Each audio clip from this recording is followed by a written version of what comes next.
Cancel culture comes to us all. Well, okay, maybe not all of us.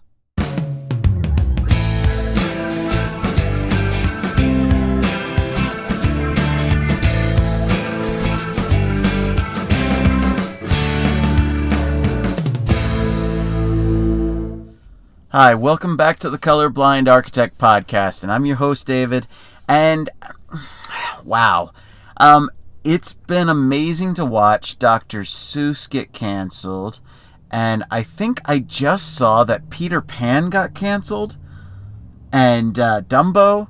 Now, frankly, I don't really care that much because, I mean, Peter Pan was okay, but Dumbo, it was never one of my favorites. And even Dr. Seuss, it was really just the 6 books that, from what I've heard, and they were 6 books that I had never read. However, the whole concept of somebody being canceled, even a lot of these are being canceled posthumously. It's like, it's burning books, basically. That's essentially what the left is engaged in now. So why do I bring this up? Well, frankly, because we need to have an honest and healthy conversation. And the conversation we need to have is we need to stop giving an F. Note, I did not say the actual F word. Why? Because I don't want to have to mark this as explicit content. And, you know, I do have kids, just in case they're watching, even though, honestly, none of my kids actually watch my videos. They just, one of them trolls me on the comments section, but other than that, yeah, my kids don't watch these videos, but that's okay. That's okay, because this isn't for them.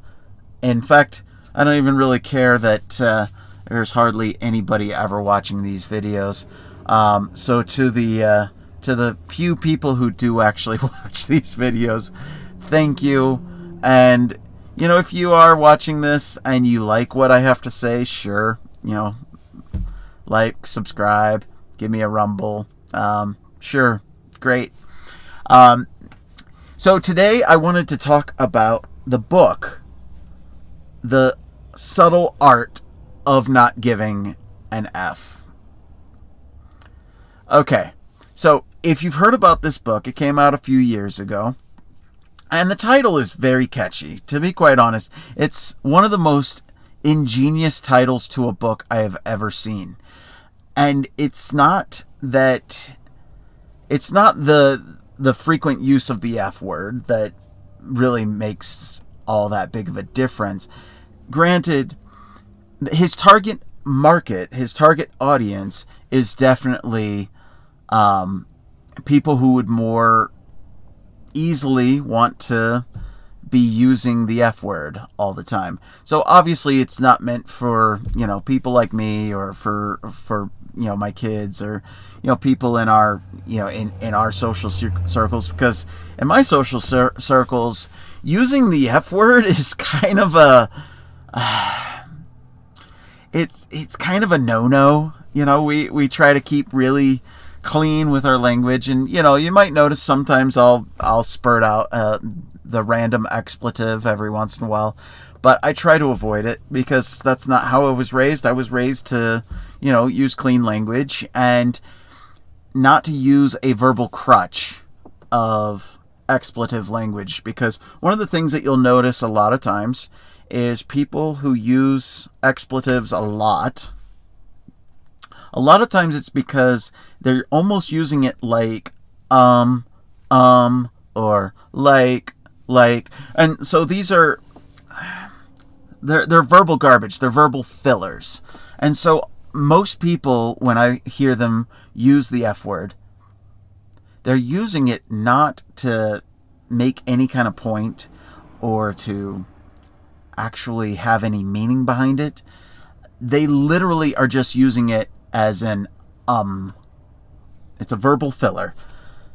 And we all do this. We all have verbal fillers. You know, obviously, when public speaking, you want to try to avoid using verbal fillers. You want to try to speak clearly and intentionally. It's one of the ways that you can illustrate to people that you're a little bit more intelligent, you're more well thought out. If you're using a lot of verbal fillers, it's an indication that maybe you're not thinking as clearly, or you're a little bit slow to come to your speech, right? So that, now I know that's not 100%, because some people, they literally have mental issues that might force them to do that. For example, people with Tourette's syndrome, they often will have verbal fillers. People who stutter a lot will also have a lot of verbal fillers. So even me, you've probably watched my videos, and I have a lot of verbal stutters, a lot of verbal fillers, usually or anyways, the point is that the F-bomb is not always a dirty word from a truly, how do I put this? It's not always meaning the dirty word that people think it means. In fact, my wife's from Romania, and, being from Romania, she speaks Romanian, and Romanian, there is, you can try this out on the translator. If you want to say I do or I make, you would say, yeah, fuck. And what I just said there was Romanian, just to be clear. Yeo fuck is, yeo is I, and fuck is the conjugated first person singular form of facere, which is the infinitive word, or the root word, right? Facere, which means to make or to do, right? So how is that syllable, the F word, any different just because it's in English, and in English we have a slightly more dirty connotation? In fact, a lot bit more dirty connotation. Again, it's just syllables, right? But those syllables have meaning. Now, all this to say, if we go back to the book, The Subtle Art of Not Giving an F, in that book, the author talks about there is a time to give an F and there's a time to not give an F. And part of life, part of the subtle art of not giving an F, is figuring out what time is a good time to care and what time is a good time to not care, which is essentially what he's saying. So I bring this up largely because in cancel culture, there is a very big reason why we should all stop giving an F, or basically stop caring so much about what the left is saying. Stand up. Okay? So one of the things that I've noticed is that the people who do stand up are the ones that actually don't get canceled. Or even if they do get canceled, they survive to live out a new career. Take, for example, Gina Carano. She didn't give an F. She kept with her beliefs. And what was the result? Yes, she did get fired from The Mandalorian, right? But almost immediately after, she got a better deal directing and starring in her own feature film that's going to be produced by the Daily Wire. So you could say, okay, yeah, but you're going down from Disney to Daily Wire. Well, okay, maybe. But here's the thing. She's still going to be making money. She's actually going to be more creatively free. She's actually going to be able to do what she actually wants, create content that she actually believes in. And then, on top of it, Disney's down a star, and they lost tons of subscriptions. So it actually hurt Disney far more than it hurt Gina Carano. And why? Because she stood to her guns. She didn't give an F when she wasn't supposed to give an F. And this is what I'm trying to point out. So there's as I mentioned in a previous video, there's a group of people who are protesting a project of mine. They're trying to destroy us. They're trying to say, oh yeah, cancel, I don't give a crap. I've got enough work. Even if that project falls through, I've got enough work, and I've got enough clients who believe in me, who agree with my beliefs and agree with my philosophies, that I'm certain that I'm going to be fine.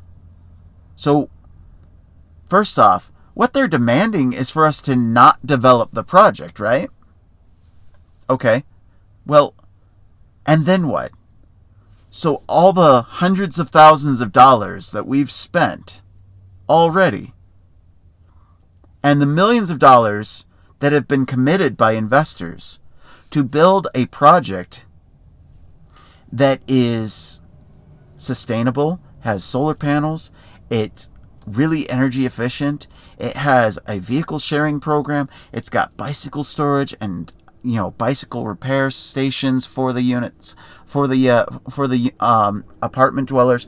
The apartments themselves are designed so that they are below market rate without any government subsidies. And see, here's the thing. We're trying to do that because we're good people. We believe in doing good things. But we want to do it because we want to do it. We're doing it as free market capitalists. See, the lie of the left, the lie of Marxism, is that capitalists will always abuse. They'll always exploit. What they don't understand is that in free market economics, when people are free to choose, and they also have morals, they don't do the evil things that you're claiming that they're going to do. It's the people who are evil who are doing the evil things that they're claiming. And by the way, just because you go to a Marxist paradise, a communist country, and you have this government, this centralized control, forcing everybody to behave, do you really think that works in China? Because there's a lot of evil people, as there are in every country, by the way. Just to be clear, this is not a racist statement against Chinese people, because there's also a lot of really good Chinese people. I know many of them. It's not racist to say that there are good and evil people of all races. Okay? To be very clear here, what I'm saying here is there are good white people and bad white people. There are good black people and there are bad black people. There are good... And so if you saw the glitch, the camera just suddenly decided to drop the signal. And so, anyways, I'm back. I was going on a rant about how there are good and bad people of all races. And so what do you think is going to happen in a communist country where just because there's government control does not mean that there's not going to still be evil people? In fact, a lot of times the evil people are the ones who rise to the top and end up controlling and abusing and exploiting everybody else. And yet I thought under Marxism,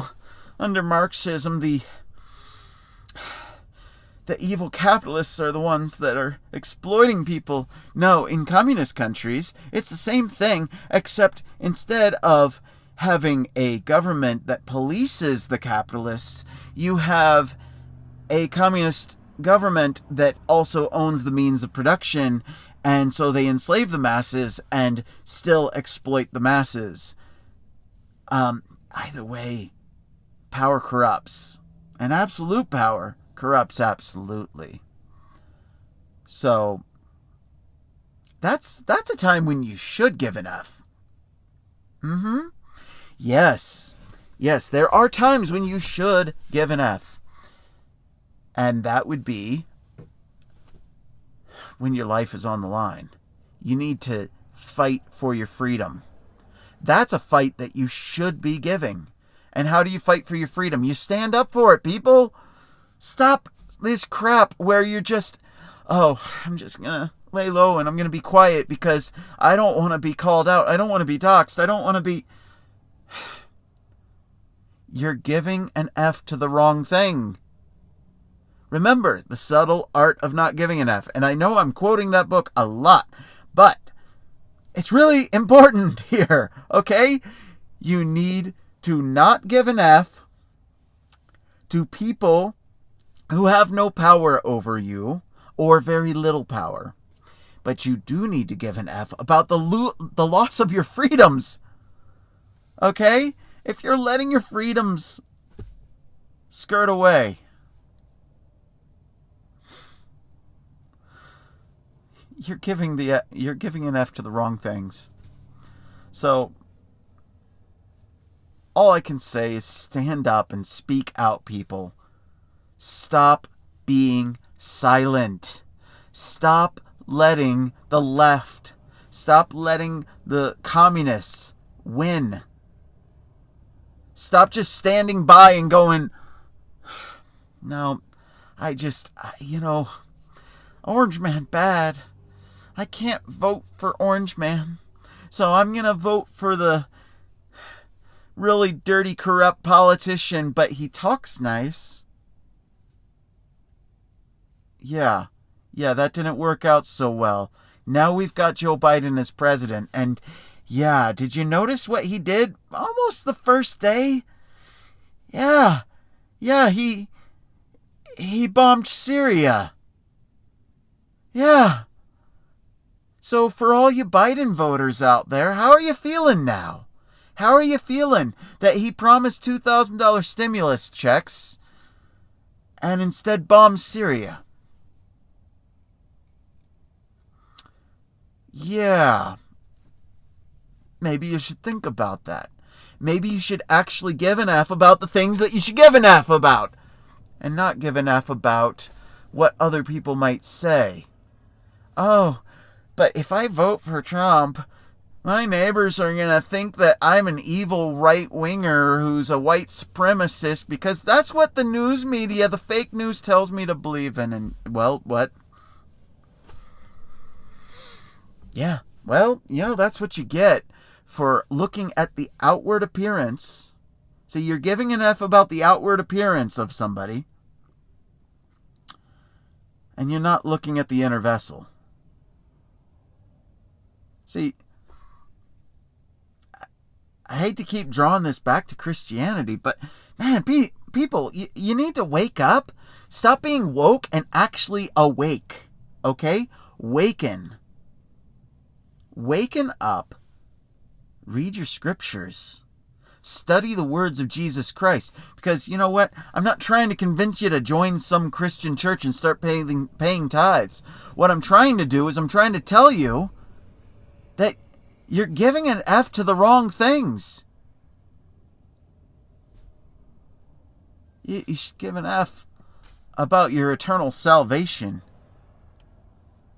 And even if you don't want to believe in God, even if you don't want to believe in Jesus Christ, at least study his words, because Jesus Christ happens to be the greatest philosopher who had ever walked this earth. And you might say, well, okay, are you listening to Freud? Are you listening to Schopenhauer? Are you listening to, Immanuel Kant? Are you listening to Jean Locke or Robespierre? I was thinking of a different philosopher. The guy that was really big in the salons in Paris in the 1700s. Voltaire, there you go. And, are you listening to some of their words? Are you reading them? Okay? Or are you listening to the philosophies of, some celebrity? I mean, what are you doing? You're giving an F to the wrong thing.